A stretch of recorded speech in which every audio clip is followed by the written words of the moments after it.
Hello, everyone. Welcome back to the Pageant Project. My next guest is Brooke Nixon, who is a proud Maryland native and honors graduate from Christopher Newport University, Bachelor of Science, Computer Information Science. I have that one too. We have something in common already. And Psychology, and Wake Forest University, MA Experimental Psychology. There's a lot of psychology going on here. As Miss Maryland Volunteer 2025, Brooke works heavily with her initiative #TechIntelligence, which is dedicated to promoting cyber safety, teaching technical literacy, and equipping individuals with the tools to build cyber resilience. Through her published children's book, Tessie, Turtle's Cyber Adventure, law and policy advocacy, and national partnership with the Girl Scouts of the USA, her work has reached thousands across the country. A nationally recognized researcher, Brooke's studies in developmental psychology and human-computer interaction have been featured in media, including NPR's With Good Reason radio show, and led to publications in the Journal of Language and Social Psychology and the Journal of Experimental Child Psychology, among others.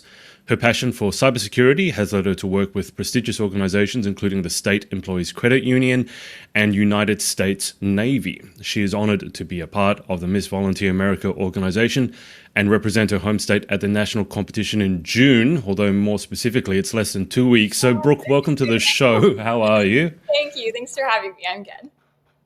That's a lot. So my first question has to be, how do you manage to fit that all in? Because that was a mouthful.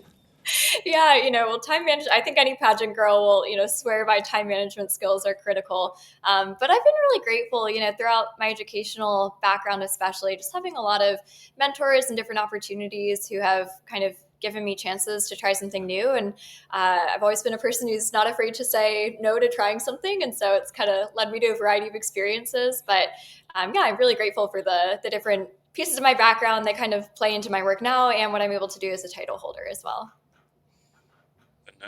This close out, less than 2 weeks to go. Is everything smooth sailing, everything under control, or a little bit here and there?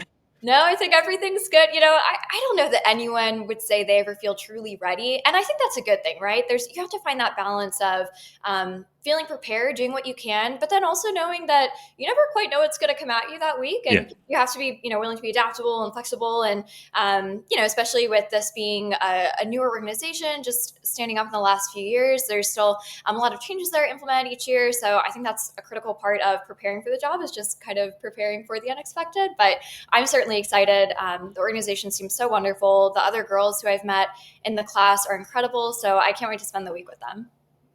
You are a native of Maryland. I am. And I've never interviewed. You're my first Marylander. I don't know if that's the right word. So I want to ask you, tell me more about Maryland, because the only thing I know as someone from Sydney, Australia, is Maryland blue crab.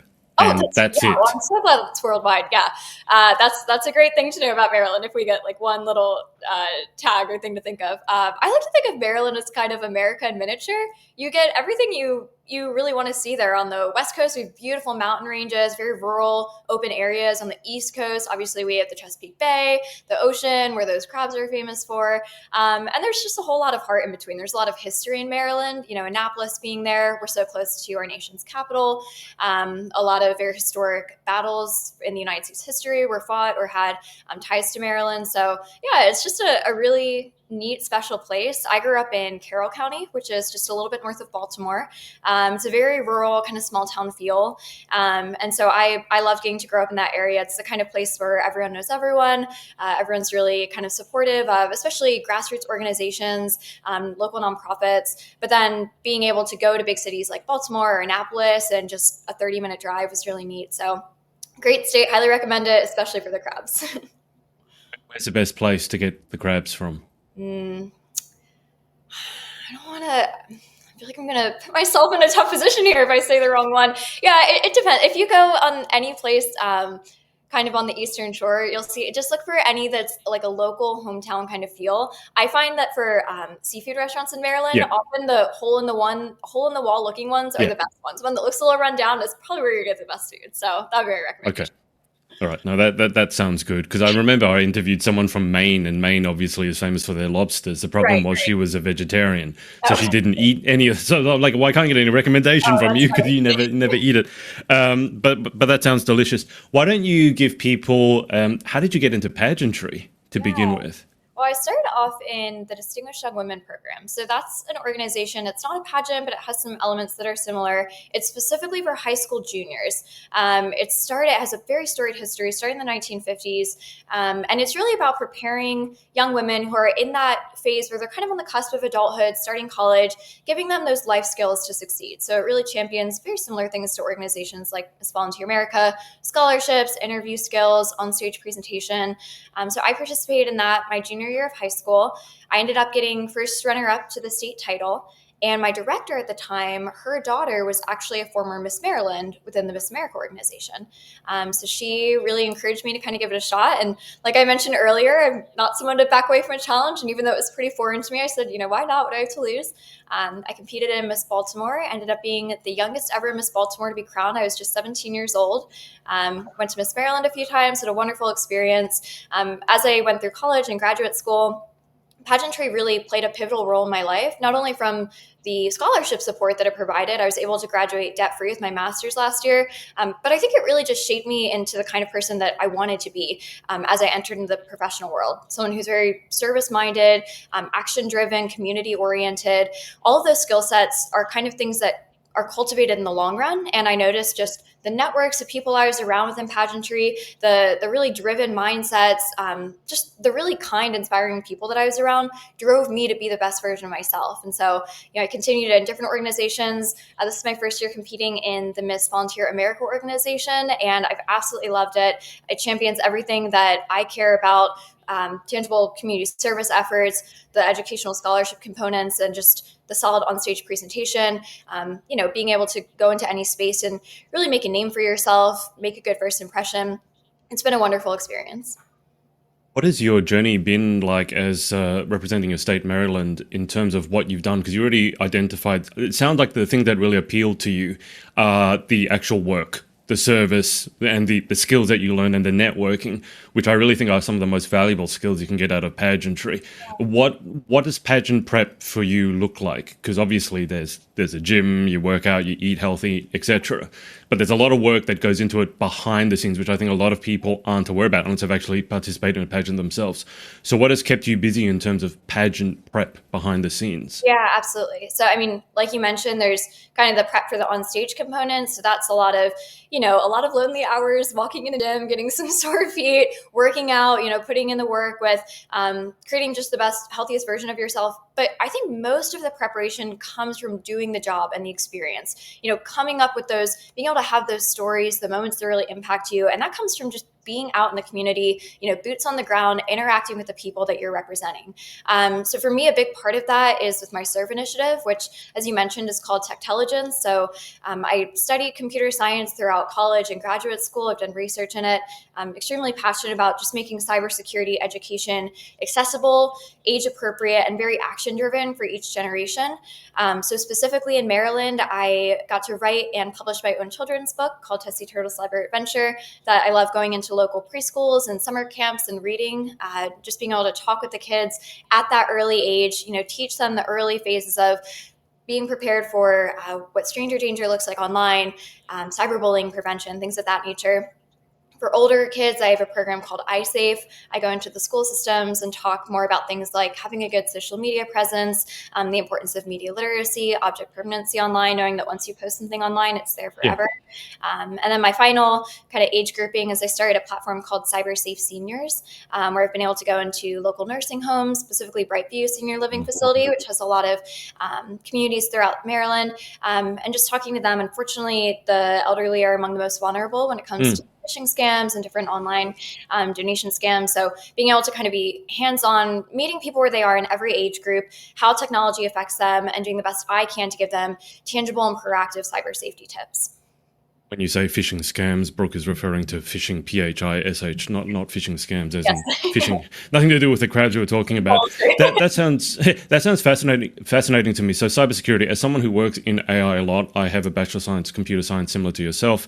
Recently got into AI, running an AI startup. And so in this day and age, I feel like cybersecurity is more important than ever, but it's also more overwhelming than ever. Because in this day and age, a hacker can use an AI program.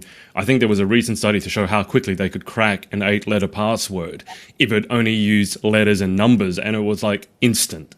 And that is scary. And when Right. you're talking about either the very young or the very, I don't want to say very old, but seniors who maybe didn't grow up with tech, and you know how we say, oh, you should use a different password for every single one. You should change your password every 2 months.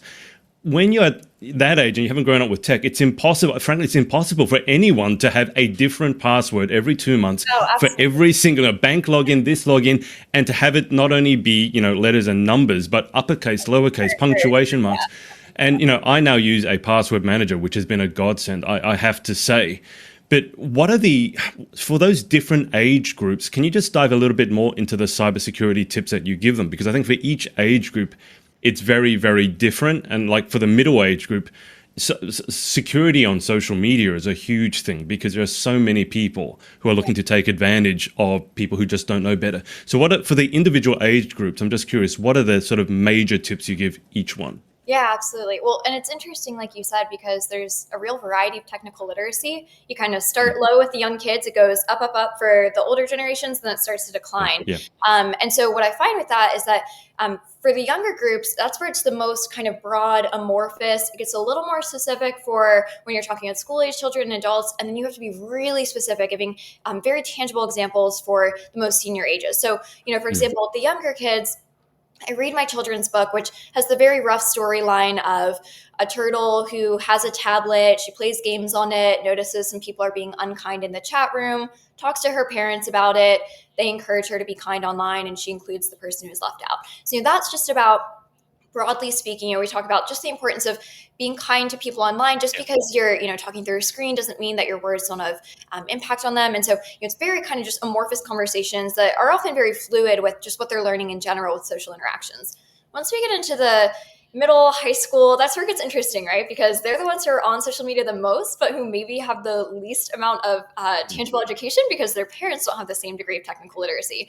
That's where we're talking about things like, deep fakes. And I, especially with young girls, I love being able to talk to them about just unrealistic beauty standards that often come up online. You can use AI filters and voice modulators, face modulators. So, when you see these influencers online and they're driven to purchase all these products, it's really not realistic because it's not how people really look. It's this technology that's being used to make you think you need to look a certain way. So that's a big part of what we discuss. Social media, again, cyberbullying prevention, and even especially as they're getting into college, their first jobs, social media and digital footprints matter, and knowing that jobs, your colleges can look you up, and that could be a make or break decision for a huge life path depending on what you put online. So I'm just making sure that kind of the breadcrumbs they're starting to plant and leave behind are ones that they're not going to regret later on. But for older ages, that's where you really want to get hands-on with case studies. So I often like showing videos from trusted sources like the FBI or state and local law enforcement for scams where,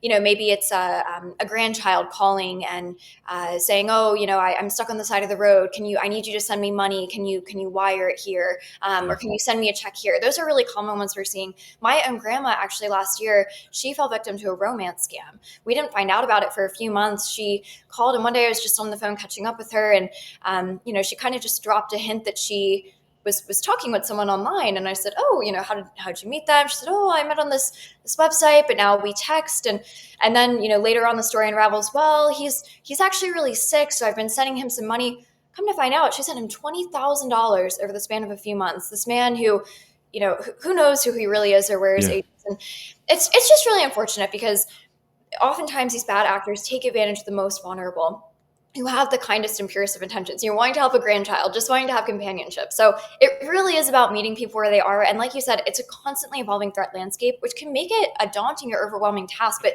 that's why it's important to be proactive in the education, in the law, and the policy advocacy to just make sure that people have the best chance they can when navigating the cyberspace realm and making sure that they have all the tools available to navigate it effectively. The case where something like what happened to your grandmother happens, and that's a terrible story. I'm sorry to hear that. And there's obviously a lot of bullying when it comes to the younger people who are on social media. I think it's really interesting. You talk about the younger ones don't know so much, and then the middle ones know more, and then again the seniors are more like the juniors.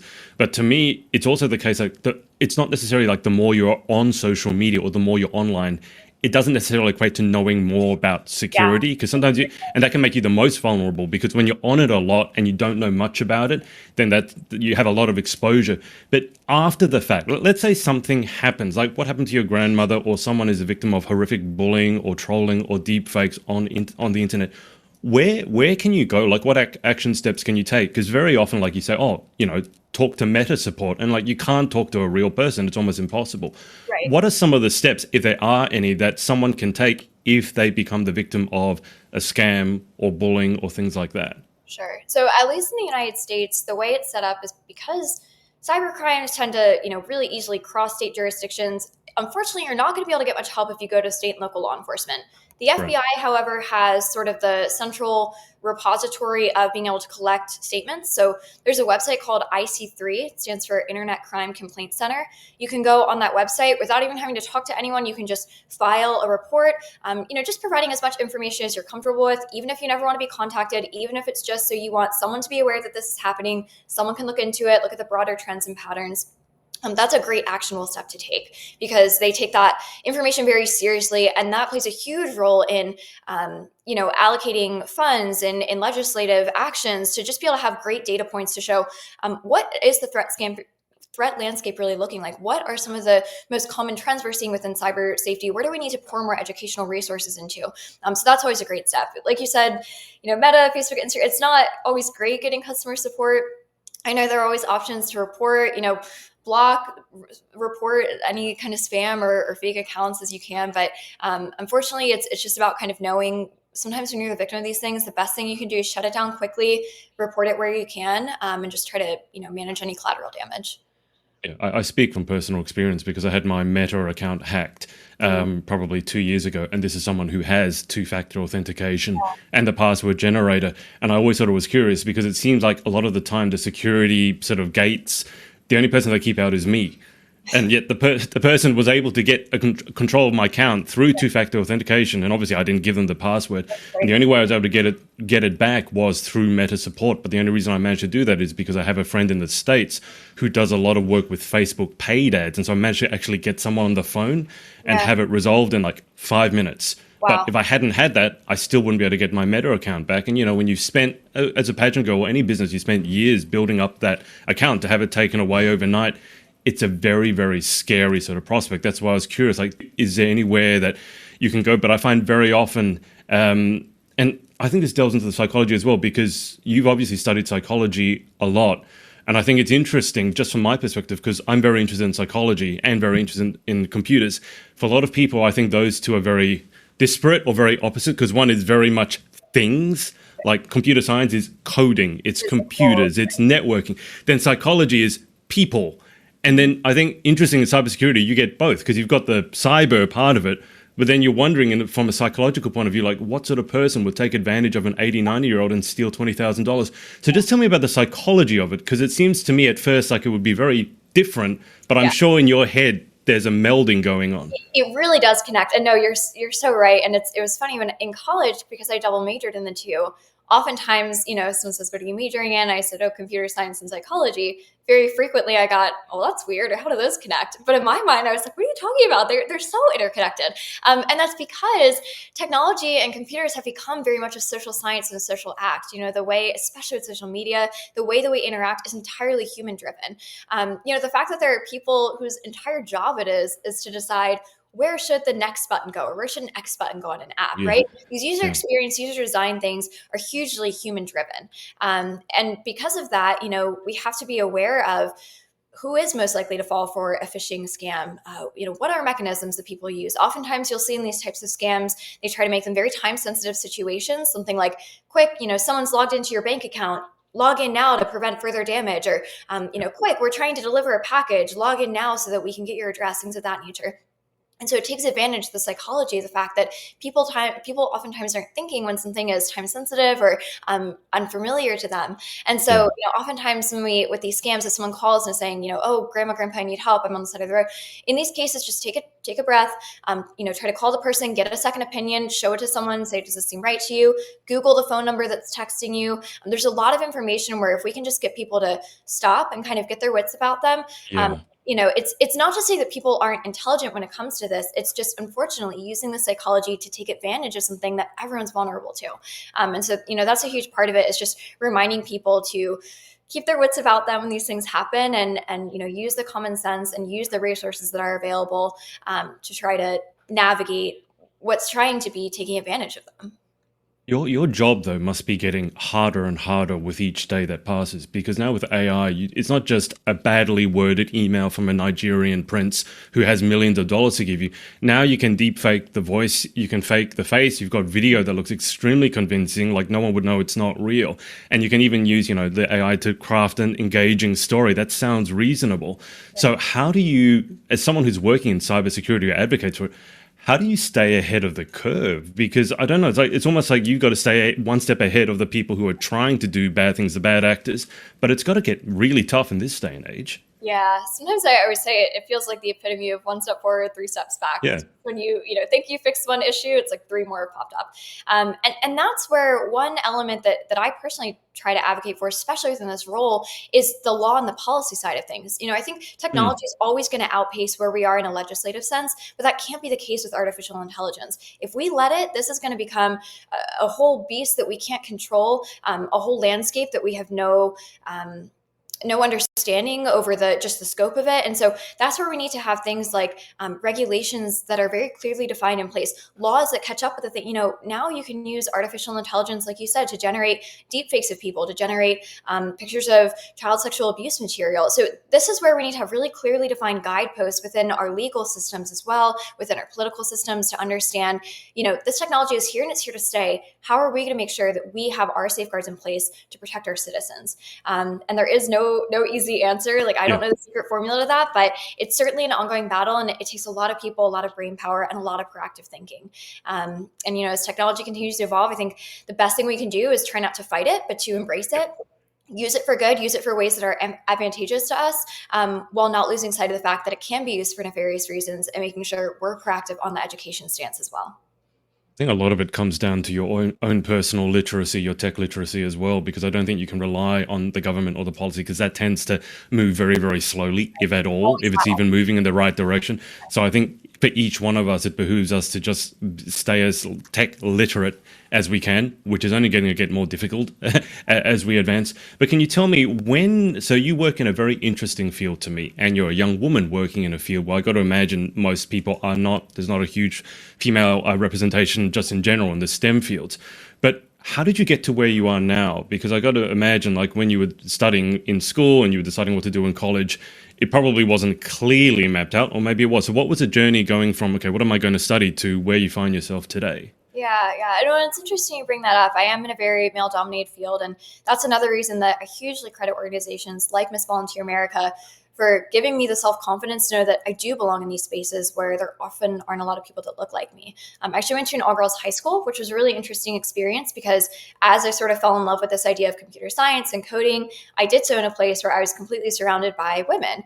And then I get to college, and all of a sudden, in a 30-person classroom, there may be two girls in it. So it was a Yeah. really interesting transition. And, I can even think of one time, it was my junior year of college, and I walked into a class. It was an advanced computer science data algorithms class. And I sat down, and as usual at that point, it was one of the only girls there. And I sat down, and the guy next to me, it was the first day of classes, actually leaned over, and it wasn't in an obnoxious or a mean way. I could tell it was truly just from ignorance. He said, "Hey, I think you might be in the wrong class." Like, wanting to make sure I got to the right class. "I think you're in the wrong class. Yeah. This is data structures." And you kind of just take a breath and say, "No, I'm in the right place." And again, he didn't mean it in Yeah. any Yeah.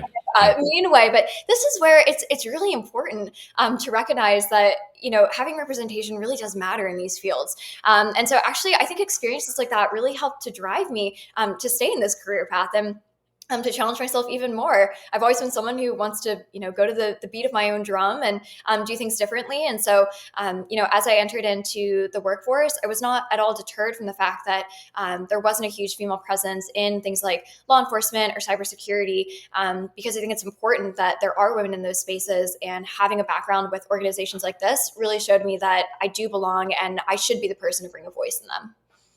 Data structures class. I'm thinking like I know. arrays and all these other things that I Yeah, remember studying.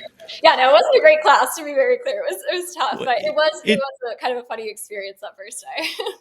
But how, I'm just curious, can you trace it back to the earliest memory that you had or the earliest experience you had in terms of going, I might want to study computers? Because, I mean, yes, you were in an all girls school, but and I worked in an all girls school as a tennis coach. Yeah. Very often, the girls all sort of want to do the similar things, and psychology is very popular, but computers is not.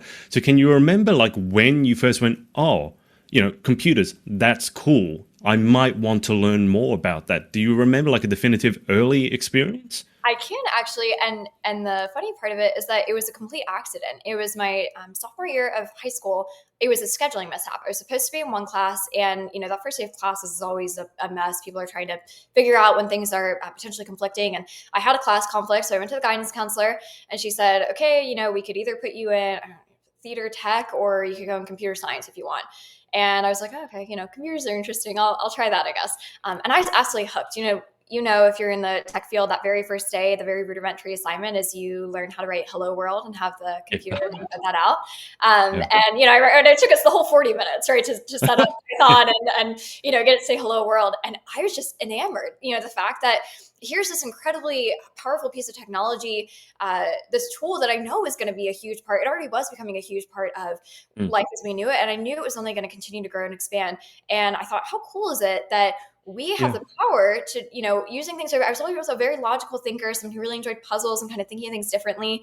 And it was just this light bulb moment of what a neat way to be able to apply that way of thinking to this technology that I'm already using every day. As I continued in that field of study, I remember coding my first app, my first game, being able to make my first filter on Photoshop. It was just so neat. It was, these things that we were doing every day. The fact that I felt like I had this kind of superpower behind the keyboard to help control some of those things. And then as I continued in my studying, I remember my freshman year of college. At that point, I was interested enough. I wanted to study computer science. My sister called me, and my older sister is like a superhero to me. And she's kind of that person who always has all the answers and always knows what to say. So she calls me one night. I could tell she was pretty shaken up. And so I said, what's going on? And she knew I was studying computers and knew a little bit about technology. Her friend at the time, one of her best friends and roommates, had become a victim of sextortion. She was reached out to an account on Instagram. They convinced her they were part of a well-known bikini brand, got her to eventually send some compromising photos. And immediately it was, if you don't send us more pictures, we know where you go to school, we know where you live, we're going to send these pictures to all of your professors, your roommates, your life will be over. You have to send us more. I mean, that is a life-altering moment. And I remember how helpless I felt because Beth called me thinking that I would be able to do something. And I was just so out of the realm of anything that, I'd be able to help with at that moment. And all of a sudden, this is where I saw this intersection of, wow, this technology that I've come to love and think of as this cool tool and all these cool things I can do with it, it can be used for these horrible things too. How can I dedicate what I want to do? I want to make sure that I'm helping people in my job. How can I find a career path that uses this technology that I've come to love, but does it in a way that can help people from not ever falling victim in that same way that she had? So that's where I became interested more in the cybersecurity realm, and especially how it intersects with law enforcement. Again, how we're able to be proactive, especially with things like artificial intelligence, deepfakes now. These concerns only continue to grow. But yeah, that was kind of my story with how I first got interested. It was all just a happy accident, but I'm really grateful that it did work out that way. And then sort of having that personal side is what really kind of drew me more to the security aspect of things. So basically, it was complete accident that you got into it in the first place. It was an accident at first, but I'm really grateful it worked out how it did. I'm glad to hear that we still do the hello world as the very first coding exercise. And I remember sitting in class and going, I got this. Like, it seems fairly easy to me. But my friend, who's also very intelligent but very tech, like, just doesn't get it. He took he had to copy my assignment because he couldn't get it at all. But it is like that. You get it or you don't. It is, yeah. So. But here's what fascinates me: your brain, okay? Because the two things, psychology and tech, tend to work very, very differently. Especially things like AI and coding. You need to be a very logical thinker. You need to take a problem, break it down into its steps, and then solve one step at a time. When it doesn't work, when your coding doesn't work, you have to go through and go, okay, where is it? And then bang, okay, that's where it's like an endless loop or something like that. And I really, really enjoyed that, like the problem solving. The psychology for a lot of people, it's a completely different way of thinking. You need to listen to the person, understand what's going on, and it's not clear cut. Like, you can't look at a person and go, oh, that's where it's broken. It doesn't work like that. But I have found that it's a completely different way of working. For me, it's problem solving. That's the unifying sort of grand theory, is that for me, it's problem solving, whether it's with a person when I'm coaching or whether it's with a piece of code that's not working, it's a problem solving. So I learned the skills to be able to solve as many problems as possible. But for a lot of people, like in your example, when they said, oh, you had the choice of doing the tech or the theater or computer science, even if they went into computer science, they would look at that like a hello world and go, well, that's boring. Why would I ever want to use this? So just clue me in, like the way your brain works, it's fascinating to me because most people go one way or the other. You seem to go both. So how did that happen? Yeah, and that's where I think, organizations like Pageants really help to cultivate some more of those emotional intelligence, kind of people say right brain, left brain. And I think for much of high school, I was very much in that camp of logical thinking. I did things kind of very by the book. Computer science was a perfect fit for me. I loved math. I loved the logic problems. I was not so much into the English, the more amorphous things. And so that's why I was studying, and that's why I went into college studying. But this was also around the time that I started competing in pageants. And all of a sudden, this is where I started to see things like community service, communicating with people, making an impact on the spaces around you really requires you to listen and to understand and have the emotional capacity to see where people are different and how you can learn to connect with them. I'm a believer that we as people are just this big collection of the people we meet and the stories that we share and collect with others. And so I think once that kind of clicked, that's where the psychology came in. I truly owe it in part to my experience competing in pageants, because it really showed me that, just because you're passionate about something, in my case is computer science, not everyone will be. So how can you find a way to connect with them so that you can convince them that it's cool too? And so that was sort of my challenge, exactly like you said, that way to connect with others and problem solve. And it was just a different way of doing it. It was one that was much more amorphous, not so much, it's, here's the issue and here's the solution. Sometimes it requires creative thinking. Sometimes it requires, a lot of trial and error, but it's really, both of them are really rewarding. And so especially being able to find my own ways to intersect them together has been rewarding as well. Much of an obstacle has been a young blonde woman who competes in pageants working in the STEM fields. How much of an obstacle has that been for yourself? And what message would you have for other young women like yourself who are maybe thinking of going into a STEM field, but are worried that, in a classroom of 100, they're going to be one of only the 2 girls there? Yeah. It's certainly not always an easy thing. I'm also really grateful. I think that having role models and people to look up to is a really important aspect. That's another reason that I'm passionate from a pageant standpoint of advocating for this, because I want people to have a role model and an image of the fact that you can do anything, whether it's cybersecurity, medicine, mathematics, anything that seems non-traditional. My mom is actually a doctor, and my sister is also a physical therapist now. So it really helped me growing up to feel like I had those strong female role models that also were in more non-traditional STEM fields for women and really succeeding and thriving in them. So that's a huge part of, I think, the advocacy work is just showing people that while it's not always easy, there are people in those spaces that are rooting for you, and that does make it worthwhile. But, I don't think I haven't thankfully faced many obstacles. I think sometimes you do have to work twice as hard just to get the same output, which can be frustrating. But that's frankly in many fields of life. For pageants in general, I think many pageant girls face the fact that people view it as a very superficial action, and they really don't understand the work and the impact that goes into it and the impact that's made, the educational components that come from it. And so that's something we're constantly fighting, feeling like you have to explain yourself. And that's, that's rare. There aren't many activities or involvements where you feel like you have to give an active explanation for why you deserve to be doing, or why it's a meaningful thing to do.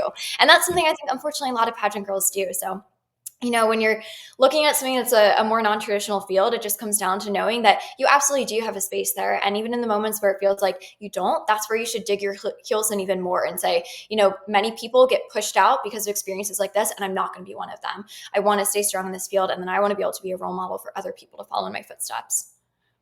I saw a post on your social the other day. I think you were doing a walking training. Nothing to do with cybersecurity. You were in heels, and I think you had your walking coach with you. Just for yourself, working in the field that you do with cybersecurity and looking at a lot of, the worst parts of humanity in many cases. When you go to something like walk coaching, is it kind of like a relaxation just to focus on something else for a change? Yeah, I think a lot of whether it's I'm out doing like last year I did an appearance where I dressed up as the Easter Bunny, right? Sometimes it's so important to find the balance in life. In anything, if you're in a high stress work situation, which mine unfortunately often is, it's really important to find those creative outlets. And I particularly love doing those when it's interacting with people, putting myself out there, trying something that's new or different. So walking is something that continues to be a work in progress for me, but it's kind of just a fun outlet. And I think that's having kind of all facets that you work on. Your many pageant girls, they're giving 110% in their educational pursuits, in their work pursuits, but Yeah. also in the service, in the walking behind the scenes, and the meal prepping and stuff. So just kind of having all aspects of that is what makes this journey really fun. You don't look like anything would phase you, though. You seem like, even in a high stress, you almost look like the sort of person who thrives off of it. Is that accurate? Thank you. Yeah, I do like to think that I do well in high pressure situations, at least at work. That's where I face most of my high pressure situations. Yeah. And I think to some degree that's something that can be learned, especially if you're willing to put yourself out there in spaces or opportunities that you're normally not used to. And that's why, one of my biggest pieces of advice I like to tell people is never say no, and it only takes 5 seconds of brave.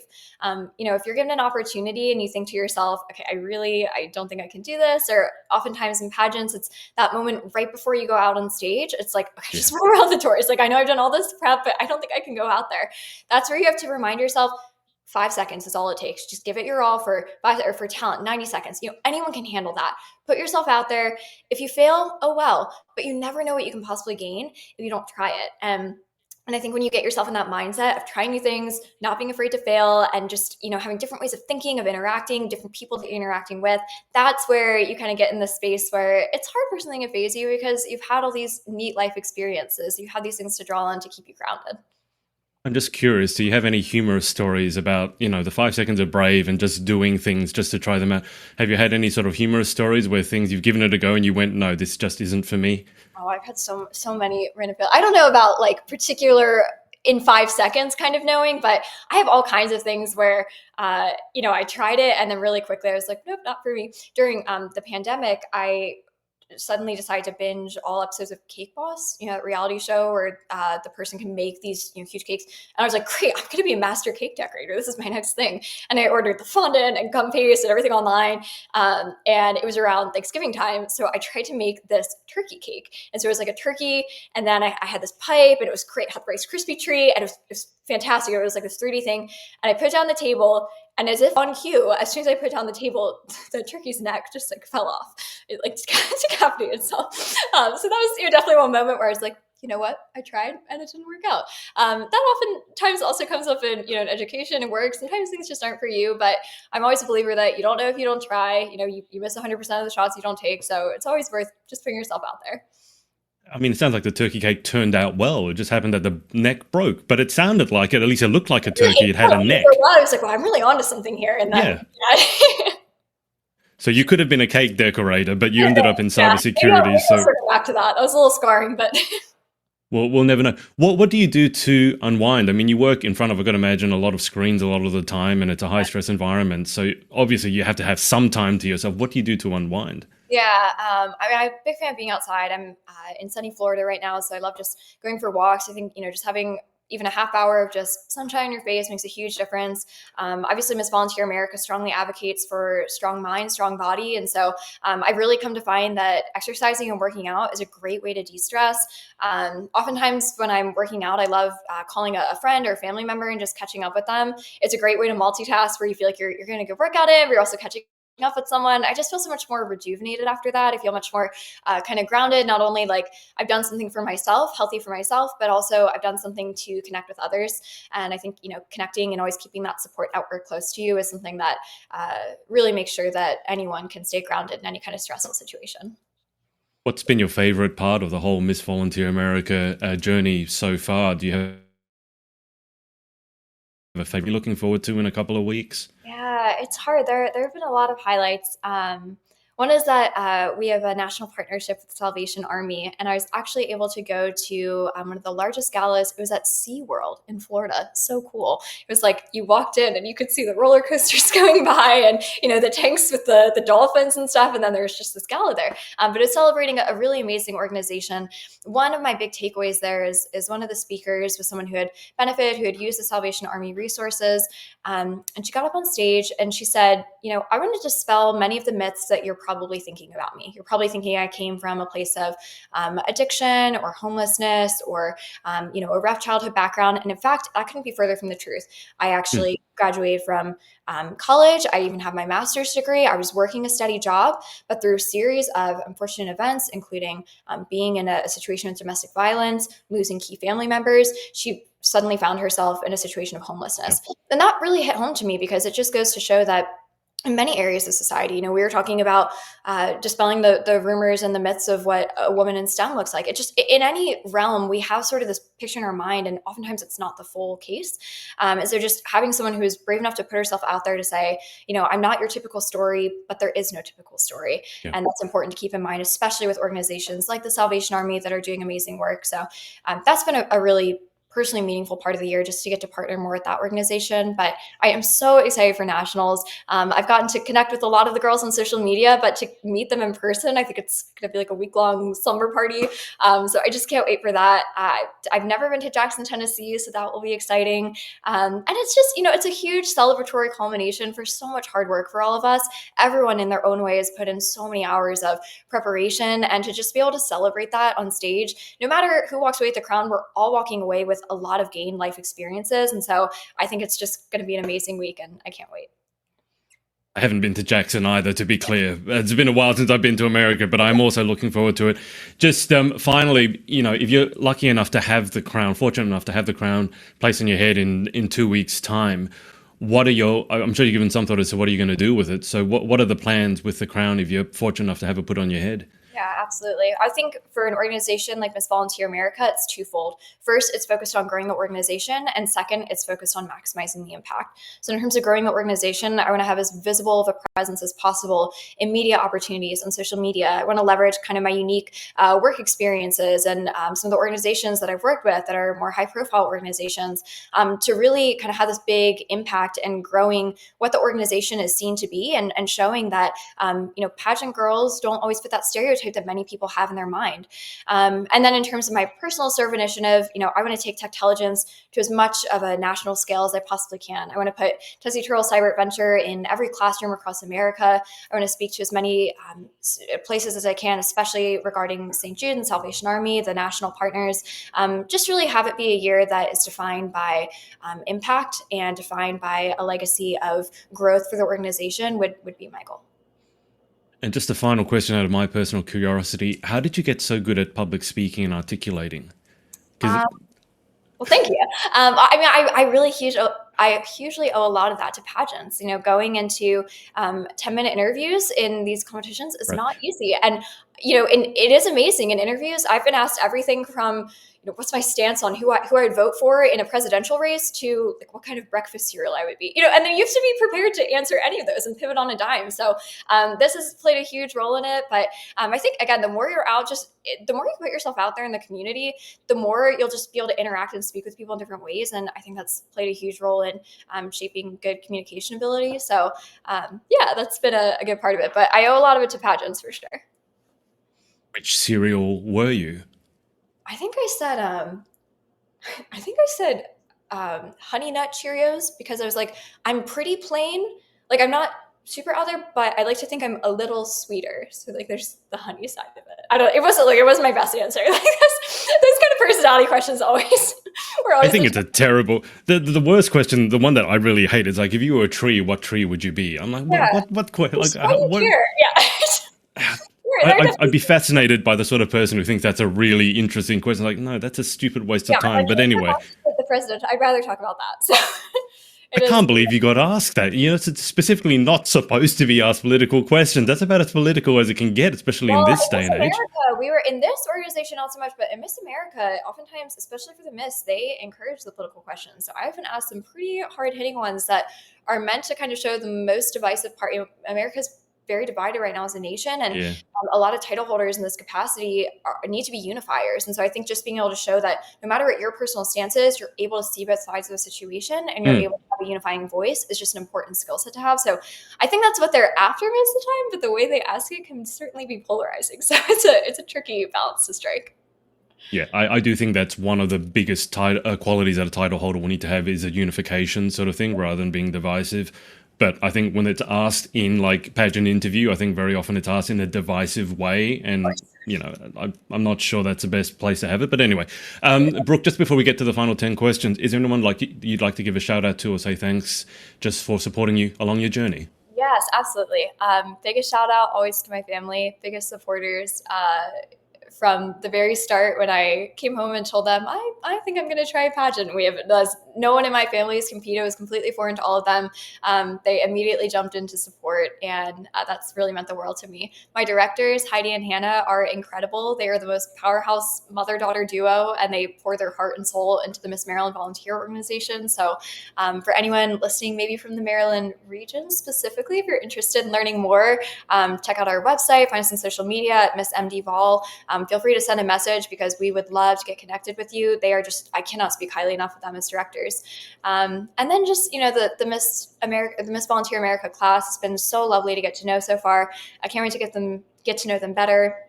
All the national sponsors that we have that are going to make this Nationals Weekend experience so great. We are really grateful that I think this is a truly life-changing opportunity. It is a once-in-a-lifetime week that we're getting ready to experience, and it certainly takes a village. So just thank you to every person in my life that's helped kind of pour into that village. You happen to know when the next Miss Maryland volunteer pageant itself will be? Yes, it is later this summer, August 1st and 2nd. And we are still actively recruiting local title holders for both the Miss and Teen divisions. So feel free to, like I said, find us on social media, send us a message, or link in our bios with more information. We'd love to get connected. It feels like whoever takes away the national title is going to have a very busy time very quickly, because I get the feeling there's going to be a lot of the state pageants very soon after the national pageant. And all probably in the same weekends. I know they're going to have to duplicate themselves or something. So it will be a very busy first few months, I'm sure. Well, I hope you enjoy traveling and flying. Yeah, no, definitely. Well, I'll get my fair share of experience going back and forth to Maryland and then Jackson soon, and so it'll be good. All right, perfect. Let's go through these final 10 questions. So, number 1, what is your favorite word?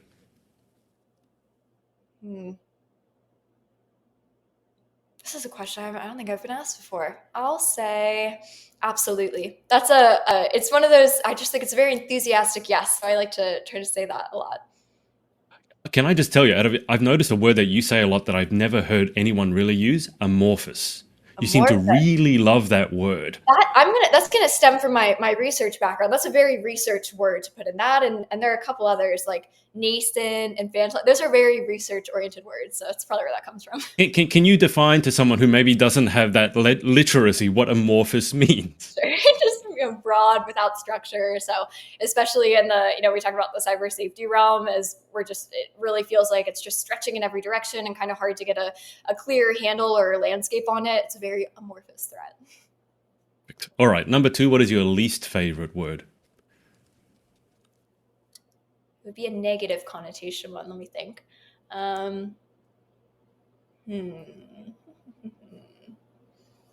You know what? I'm going to say exceptionally, only because I had the hardest time spelling that. Everyone has that one word where they just can't spell it right.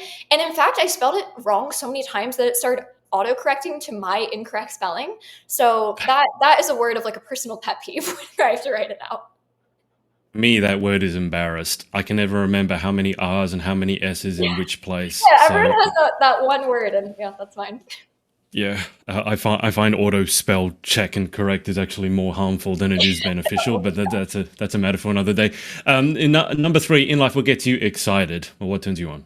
I think the joy of people around me. I'm a big believer that we are an average of the 5 people we spend the most time with. So I find that when I'm energized or around people who are energizing, I really kind of radiate and feed off that joy. What turns you off? Negative attitudes or energy. Definitely have to be with someone that's willing to have an open mind and put themselves out there and try things. What sound or noise do you love?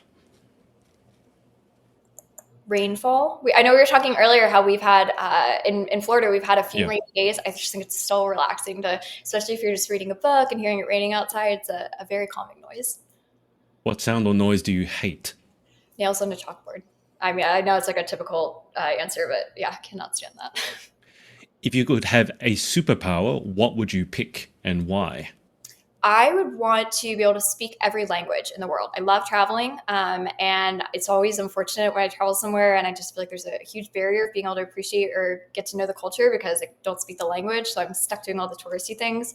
So yeah, I'd love to be able to speak every language, to be able to communicate well in any part of the world. Do you speak any other languages at the moment? I speak a little bit of Spanish, learned a little bit of Spanish in high school and college. My family's actually Polish, so I grew up Oh, learning wow. basic. I know Nixon doesn't sound Polish, but my mom's maiden name is Orzak, so that's where that comes from. So just the tiniest bit of those two. Okay. What job other than your own would you most like to attempt? I think I would enjoy something in the nonprofit realm. It just kind of, sums up working with people who have a common cause that they're really passionate about, a lot of the kind of boots on the ground, digital marketing, having to be a jack of all trades. And that's a challenge I would like to try undertaking. What job would you definitely not like to attempt? I've thought a lot about this. Being like a tour bus driver in New York City, like the people who have to drive those giant buses in any traffic area at all. Like I said, I grew up in a very rural part of Maryland, and driving anywhere in traffic stresses me out. And whenever I see like a huge bus trying to change lanes or make a sharp right turn, it gives me like secondhand stress, and I could not imagine doing that. Like you've had like first-hand personal traumatic experience. That's a very specific answer. Why have you given that question so much thought? I know I've just really thought about it when I see, I like physically tense up when I see these cars trying to make the turns. And I'm like, I would never want to do that. So that's an easy one. I don't know if you've ever seen it in London. In London, it's about as crowded, but there's all these cyclists trying to get around, and very Yes, often the bus yeah, swerves in front of the cyclists. I'm worried about the cyclists. that's it. Yeah, and same with New York City. So if no one follows the traffic laws, people are darting in constantly. So to have to drive any type of large vehicle through that would just be Okay. horrible. That's news to me. I didn't realize there were traffic laws in New York. But anyway, So moving on. there's seriously not. Final question. If heaven exists, what would you like to hear God say when you arrive at the pearly gates? Oh. I would like him to say, welcome home, and then say, here are the people who've been waiting to meet you, and show me to my ancestors and people who have meant a lot in my life who I've lost. I really like to think that they're looking down on me and every part of my life, but especially things like my pageant journey when I'm on stage. I love just saying a quick prayer or thoughts up to them. And so I'd love for that to be kind of the message that greets me. Well, Brooke, thanks for fitting us into your busy schedule. I guess I'll be seeing you in 2 weeks. So best of luck. Thank you. Yes, I really appreciate it. And hope you have a good rest of your day. And yeah, I'll look forward to Nationals soon. Perfect. All right. Well, I'll keep you on the line for just a sec whilst I hang out with the audience. So thanks everyone for watching, and we will speak to you next time.